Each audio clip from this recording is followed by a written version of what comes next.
itu, angin berhembus lebih dingin dari biasanya.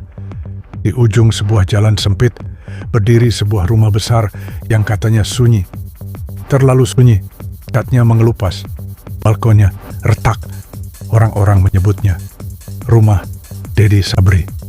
Dulu, rumah itu ramai. Lampu menyala terang. Tawa terdengar hingga ke jalan. Sekarang, kisah lama itu berubah. Sebuah investasi jangka panjang yang menjanjikan. Mati lingkungan tenang, akses mudah, dan keamanan terjamin. Rumah impian Anda menanti. Sudah bertahun-tahun rumah itu ditinggalkan, tapi warga sekitar bersumpah lampu lantai 2 kadang menyala sendiri. Padahal listriknya sudah lama diputus. Tak ada yang berani mendekat setelah jam 10 malam, karena setiap kali malam semakin larut, selalu terdengar sesuatu langkah kaki perlahan mengitari balkon. Kami hanya ingin membuktikan satu hal. Apakah rumah itu benar-benar kosong? Jam menunjukkan 23.47. Langit gelap tanpa bulan. Gerbang besi berkarat sedikit terbuka. Tidak ada kunci. Tidak ada rantai. Seolah memang dibiarkan begitu saja. Kita cuma di depan pagar, nggak masuk, kataku pelan. Angin tiba-tiba berhenti. Sunyi total. Lalu lampu di balkon lantai 2 menyala. Kuning pucat, stabil, tidak berkedip. Aku mengangkat kamera. Zoom ke arah jendela atas. Tidak ada apa-apa. Hanya tirai putih yang sedikit bergerak. Tapi tidak ada angin.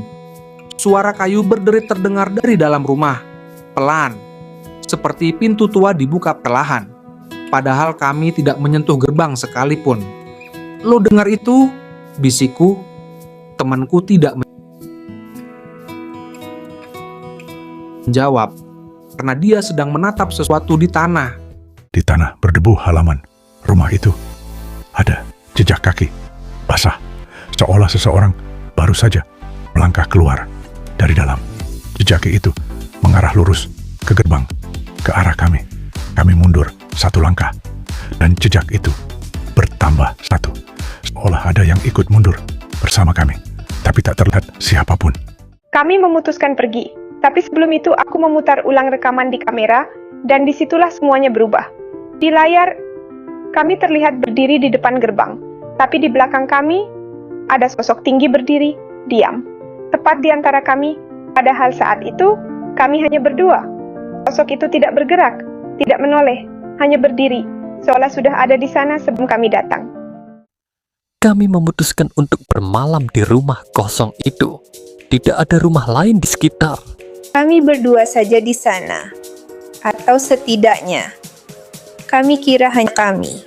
Kenapa pulang? Kami tidak pernah mengucapkan itu. Tidak ada orang lain di sana.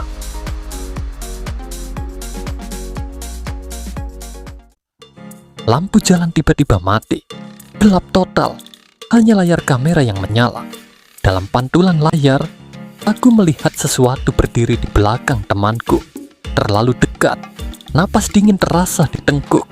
Bukan angin, bukan bayangan, tapi kehadiran yang nyata. Lampu jalan menyala kembali. Kosong. Tidak ada siapa-siapa.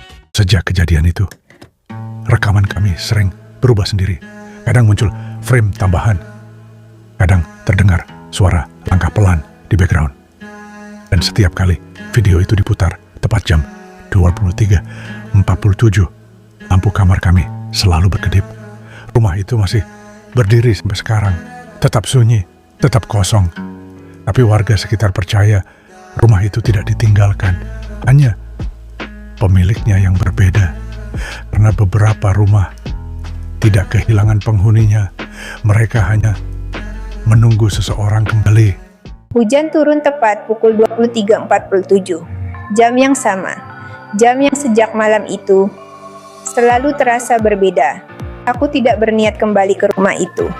Tapi malam ini, entah kenapa, video lama tentang rumah Dedi Sabri kembali muncul di berandaku. Tanpa aku cari, tanpa aku buka. Thumbnailnya berubah. Di gambar itu, ada sosok berdiri di balkon. Padahal sebelumnya tidak ada. Kami kembali, bukan karena berani, tapi karena penasaran. Hujan deras membasahi jalan sempit menuju rumah itu. Anehnya, semakin dekat ke gerbang, suara hujan terasa meredam. Seolah rumah itu menelan suara. Lampu lantai 2 sudah menyala. Tidak redup lagi. Lebih terang dari sebelumnya. Kuning pucat, seperti cahaya lilin yang diperbesar. Petir menyambar langit, dan dalam sepersekian detik cahaya putih itu, kami melihatnya. Seseorang berdiri di balkon, tegak, diam, menghadap lurus ke arah kami. Saat gelap kembali, balkon kosong. "Lo lihat itu?" bisiku. Temanku tidak menjawab. Tangannya gemetar memegang kamera.